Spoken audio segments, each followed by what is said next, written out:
when the conversation is not about freedom. It's July 24th, 2026. Welcome to YesToHellWith.com. Have you ever stopped to ask yourself a simple question?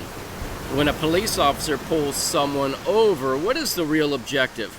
Most people answer public safety. And public safety is certainly a legitimate function of government.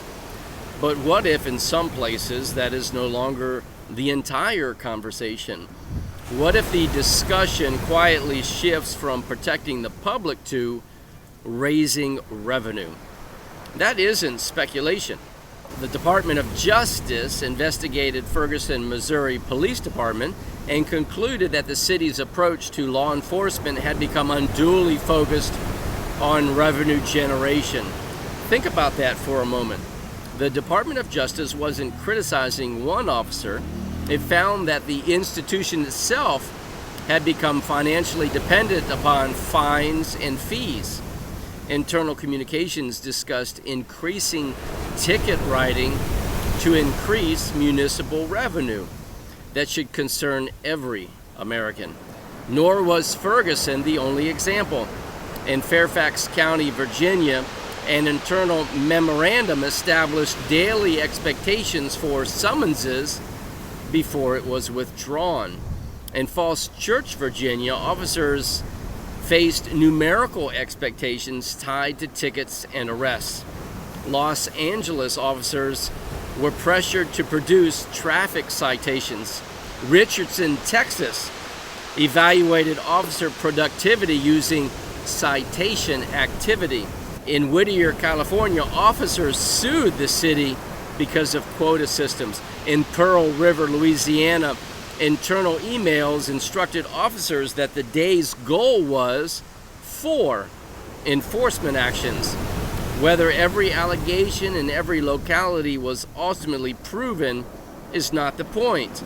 The point is that these examples demonstrate something much deeper.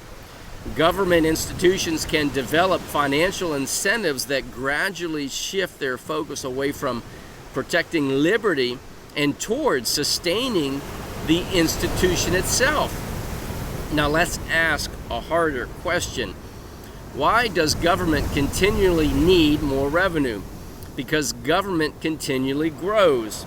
Every election cycle, people ask government to solve yet more problems.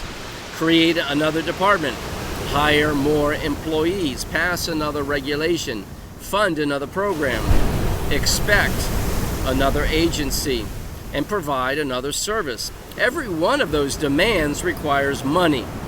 And here is the uncomfortable truth.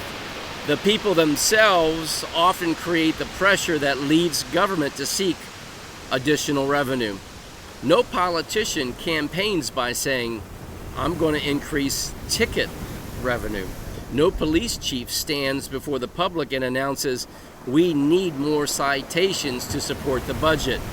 That isn't how it works. Government expands and budgets increase and financial obligations grow. And somewhere, somehow, the money must be found. Sometimes through taxes, permits, licensing fees, administrative penalties, and sometimes through court costs, and sometimes through enforcement. Do you see what has happened? The conversation is no longer centered on rights and freedoms. It becomes centered on sustaining the machinery of government. That is a completely different objective. Under the Liberty Dialogues system, government exists for one fundamental purpose: to secure the rights and freedoms of the people. Revenue is necessary for government to function, but revenue is not the purpose of government. The moment that government begins viewing enforcement as a significant source of income, the relationship between government and the people begins to change. The citizen is no longer seen first as someone whose liberty must be protected. He becomes someone from whom revenue may be collected. That doesn't mean every officer is acting improperly. It doesn't mean every department operates this way. But incentives matter.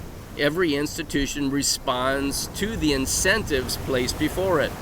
If success is measured by dollars collected, if budgets begin depending upon fines, if enforcement contributes to financial stability, then human nature tells us that those incentives will influence behavior, not because everyone is dishonest, but because institutions naturally adapt to the pressures placed upon them. So perhaps the next time someone says, "It's only a ticket," the better question is this: what is the true purpose being served? Is it genuinely about protecting the public, or has the enforcement in some places become one more mechanism for financing an ever-expanding government?